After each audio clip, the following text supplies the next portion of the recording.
Hello friends, आप सभी का मेरे चैनल पर स्वागत है। फ्रेंड्स, आज मैं आप लोगों को पढ़ाऊंगा मॉडल वर्ब्स, यानी कि मॉडल वर्ब्स यानी क्रियाएं। वर्ब्स मीन्स क्रियाएं, यानी कि मॉडल वर्ब्स भी क्रियाएं होती हैं जो हेल्पिंग वर्ब का काम करती हैं।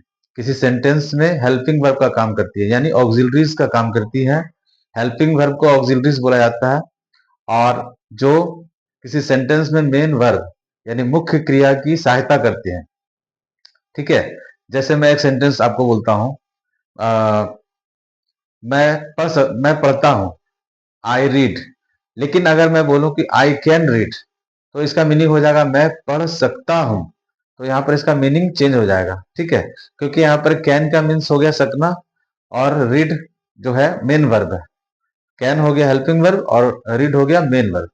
तो इसी तरह से हम लोग आज कैन, कुड, मे, माइट, ये चारों जो मॉडल वर्ब्स हैं इनके बारे में जानेंगे। ठीक है, और आप लोगों से रिक्वेस्ट है कि वीडियो को अंत तक देखिएगा। ठीक है, तो आज हम लोग बात करेंगे can, may, can, could, may, might, ये चारों जो वर्ब्स हैं इनका क्या रोल है किसी सेंटेंस में, और इनका क्या मीनिंग होता है, और इन्हें किस प्रकार यूज करते हैं वो देखेंगे। तो सबसे पहले हम लोग बात करेंगे कैन की, जिसका हिंदी मीनिंग होता है सकना। मे की बात करेंगे तो मे का मीन्स ये होता है सकना, यानी दोनों का ही मीनिंग होता है सकना। लेकिन दोनों के प्रयोग में अंतर है, यानी कि जब ये यूज करते हैं तो दोनों के यूज में अंतर है। जैसे कैन जो है, कैन हम लोग एबिलिटी दिखलाने के लिए यूज करते हैं।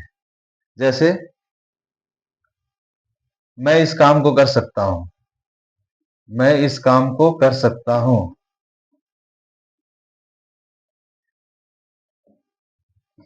मैं इस काम को कर सकता हूं, यह मेरी एबिलिटी है। मैं इस काम को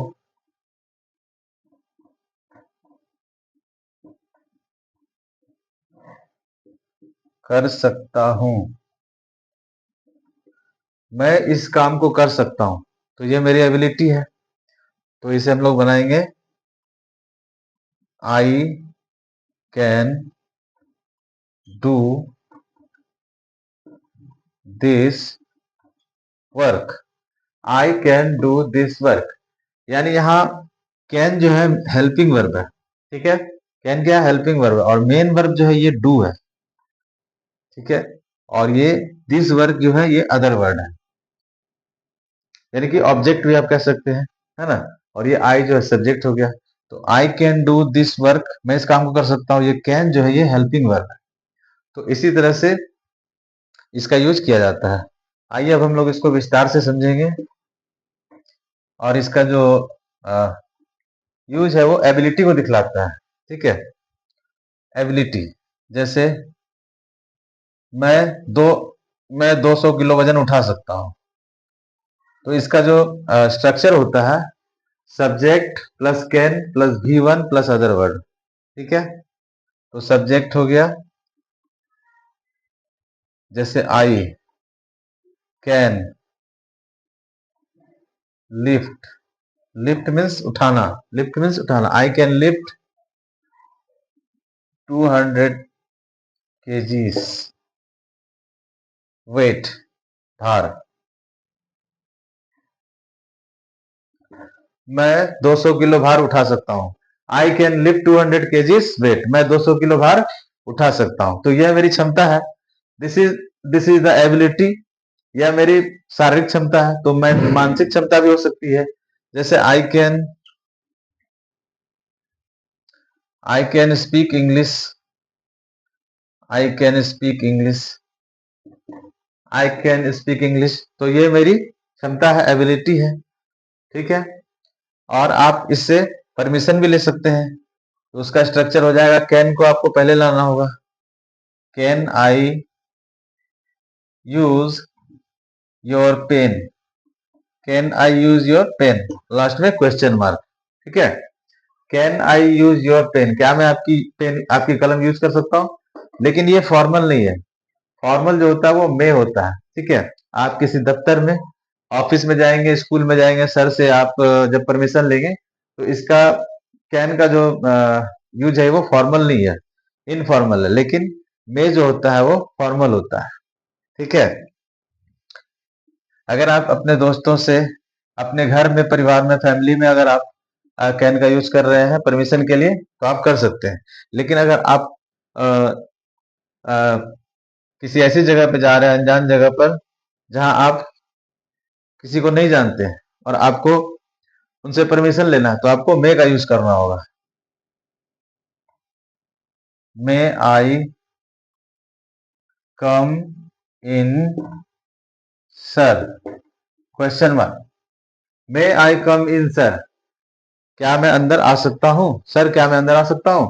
तो ये फॉर्मल है, ये औपचारिक है, इसमें शिष्टाचार है। ठीक है, तो आपको इसमें मे का यूज करना होगा। कैन की बजाय ज्यादा फॉर्मल है ये, कैन की बजाय ज्यादा फॉर्मल है मे। ठीक है, may I come in sir.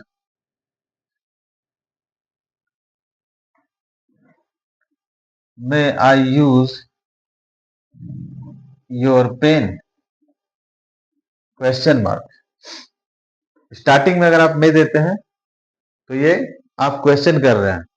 May I use your pen, question नहीं कर रहे हैं, आप रिक्वेस्ट कर रहे हैं, परमिशन मांग रहे हैं किसी से। तो मे आई यूज योर पेन, क्या मैं आपकी कलम यूज कर सकता हूं? और लास्ट में क्वेश्चन मार्क देना होता है। ठीक है, तो ये हो गया परमिशन लेने के लिए मे का यूज, और एबिलिटी दिखलाने के लिए कैन का यूज हो गया। आई कैन सी, मैं देख सकता हूं, तो ये मेरी एबिलिटी है, आई कैन सी, तो ये मेरी एबिलिटी है। और कुड जो होता है, कुड जो होता है वो कैन से या मैं से, मे से ज्यादा पोलाइट होता है। ठीक है, मोर पोलाइट होता है,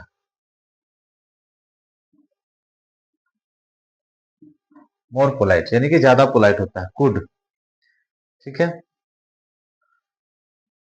जैसे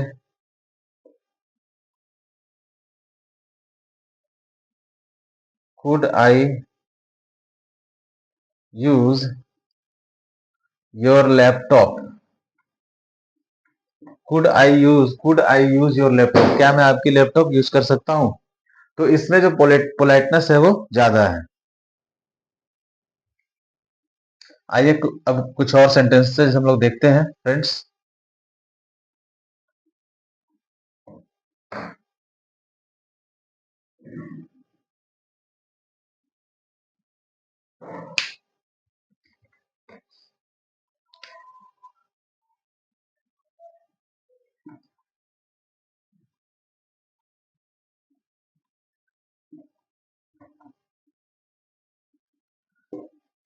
इट में रेन टुडे, इट में रेन टुडे का मतलब हो गया कि आज बारिश हो सकती है। ठीक है, आज बारिश हो सकती है, तो ये संभावना है। ठीक है, संभावना है, लेकिन संभावना का जो परसेंटेज है वो है 50%, यानी कि 50-50 वाला हाल है। ठीक है, संभावना तो है, आज बारिश हो सकती है, इट में रेन टुडे, लेकिन संभावना कितनी है? 50% है, यानी कि नॉट 100%, 50%। हो भी सकती है बारिश और नहीं भी हो सकती है। लेकिन अगर वही हम लोग बात करें माइट की, it might, it might rain today, it might rain today. Okay friends, it might rain today. अब ये जो माइट है ये भी पॉसिबिलिटी को दर्शाता है और मे भी पॉसिबिलिटी को दर्शाता है। मे का यूज देखिए, आप बढ़िया से समझने का प्रयास कीजिए। मे जो है परमिशन के लिए यूज किया जाता है, फॉर्मल है, और पॉसिबिलिटी के लिए भी यूज किया जाता है। जैसे इट मे रेन टुडे, आज बारिश हो सकती है, तो ये पॉसिबिलिटी है, संभावना है। और अगर माइट की बात करें तो माइट जो है इसकी संभावना बहुत कम है, यानी कि 10%, 10% जो है इसकी पॉसिबिलिटी है। It might rain today means आज बारिश हो सकती, शायद आज बारिश हो सकती है, यानी कि संभावना जो है, पॉसिबिलिटी जो है वो बहुत कम है, 10% है। लेकिन मे जो है उसकी संभावना ज्यादा है, यानी कि पॉसिबिलिटी ज्यादा है। ठीक है, तो इट माइट रेन टुडे मतलब शायद आज बारिश हो सकती है, शायद ही आज बारिश हो। और इट मे रेन टुडे का मतलब हो गया कि आज बारिश हो सकती है, 50-50 चांसेस हैं।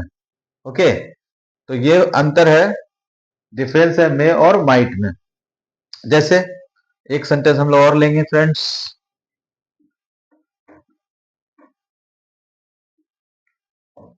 जैसे सी में कम टुडे, सी में कम टुडे, इसका मीनिंग हुआ कि वह आज आ सकती है, वह आज आ सकती है। तो इसमें परसेंटेज हो गया 50%, यानी कि 50% चांसेस है उसके आने की। सी में कम टुडे। लेकिन वहीं अगर हम लोग बात करें सी माइट, सी माइट कम टुडे, सी माइट कम टुडे, वह शायद ही आज आ सकती है। तो इसकी जो संभावना है बहुत ही कम है, यानी कि लो पॉसिबिलिटी है।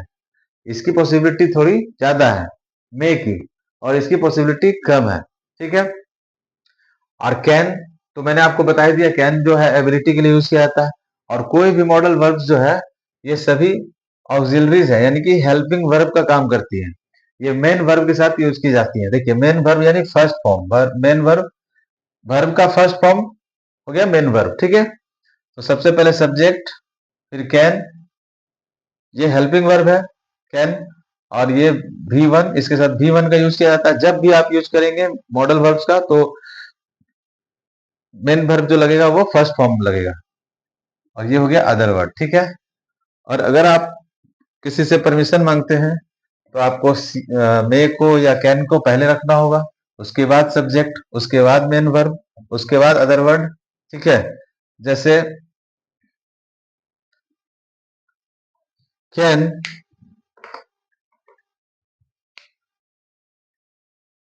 Can I use your mobile, question mark. तो सबसे पहले आपको लिखना होगा कैन, इसके बाद सब्जेक्ट, उसके बाद मेन वर्ब है यूज, उसके बाद योर मोबाइल है अदर वर्ड। ठीक है। Can I use your mobile, क्या मैं आपका मोबाइल यूज कर सकता हूं। तो ये फॉर्मल नहीं है, फॉर्मल इनफॉर्मल है। और फॉर्मल होता है may I come in sir, question mark. अब यहां पर आप किसी से परमिशन मांग रहे हैं, सर से परमिशन मांग रहे हैं, तो आपको मे का यूज करना होगा, क्योंकि मे जो है इसमें शिष्टाचार है, इसमें औपचारिकता है, ये फॉर्मल है। और कैन जो है इनफॉर्मल है, इसमें शिष्टाचारिता नहीं है। ठीक है। तो मैं आपको जो सिखाने का प्रयास कर रहा हूं उसे आप ध्यान से सुनिए। Can I use your mobile, क्या मैं आपका मोबाइल यूज कर सकता हूं। इसमें आप इसका यूज आप दोस्तों के साथ कर सकते हैं, रिश्तेदारों के साथ कर सकते हैं। लेकिन आप टीचर्स वगैरह हो गए, जो अननोन पर्सन हो गए, उनसे आप कैन का यूज नहीं कर सकते। आप मे का यूज करें। कॉलेज में, स्कूल्स में तो आपको मे का यूज करना होगा। और माइट का तो मैंने आपको बता दिया, माइट जो है पॉसिबिलिटी कम होती है, संभावना कम होती है। और कुड जो है, कुड कुड जो है वो भी आपको, उसका भी मीनिंग होता है सकना, COULD, कुड। कुड का मीनिंग भी होता है सकना।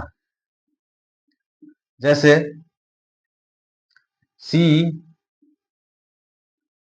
कैन, सी कुड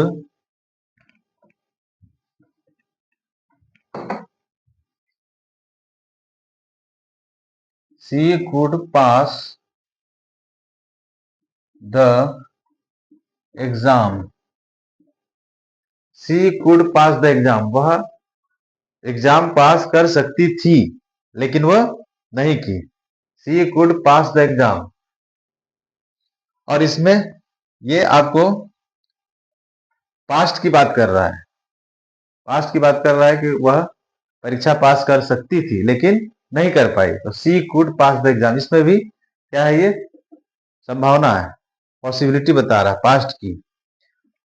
और कुड जो होता है परमिशन के लिए भी यूज होता है, परमिशन के लिए भी यूज होता है। और यह कैन से, में से ज्यादा पोलाइट होता है।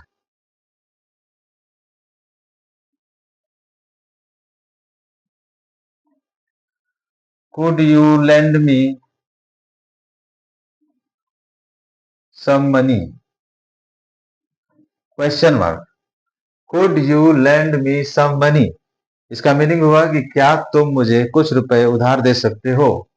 तो ये लैंड हो गया मेन वर्ब, ये कुड हो गया ऑक्सिलरीज हेल्पिंग वर्ब, ये यू सब्जेक्ट हो गया।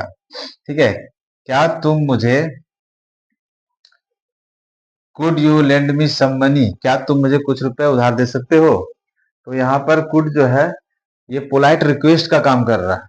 ठीक है, ये रिक्वेस्ट कर रहा है। तो कैन से, मे से ज्यादा मोर पोलाइट है, ये ज्यादा पोलाइट है, इसलिए यहाँ पर ये कुड जो है यूज किया गया है। ठीक है, तो उम्मीद है आप लोगों को कॉन्सेप्ट समझ में आ गया होगा। और इसका स्ट्रक्चर भी बता देता हूं मैं। कुड पहले लगाइए, उसके बाद सब्जेक्ट, उसके बाद V1, उसके बाद अदर वर्ड। और ये जो अफर्मेटिव सेंटेंस के लिए सब्जेक्ट, सबसे पहले सब्जेक्ट, फिर कैन, फिर V1, फिर अदर वर्ड। आप मॉडल वर्ब्स के साथ जो भी मेन वर्ब यूज करेंगे वो वर्ब का फर्स्ट फॉर्म ही यूज करना होगा आपको। ठीक है, चाहे आप कैन यूज कीजिए, शुड यूज कीजिए, यू शुड प्ले क्रिकेट, तुम्हें क्रिकेट खेलना चाहिए, तो play play is the first form of the verb. तो आपको फर्स्ट फॉर्म ही यूज करना होगा। कोई भी मॉडल वर्ब्स हो, आपको फर्स्ट फॉर्म ही यूज करना होगा। ओके फ्रेंड्स, उम्मीद है आप लोगों को कॉन्सेप्ट समझ में आ गया होगा। अगर वीडियो आप लोगों को अच्छी लगी तो वीडियो को लाइक कीजिएगा, चैनल को सब्सक्राइब कीजिएगा and keep watching, keep reading. Thank you very much.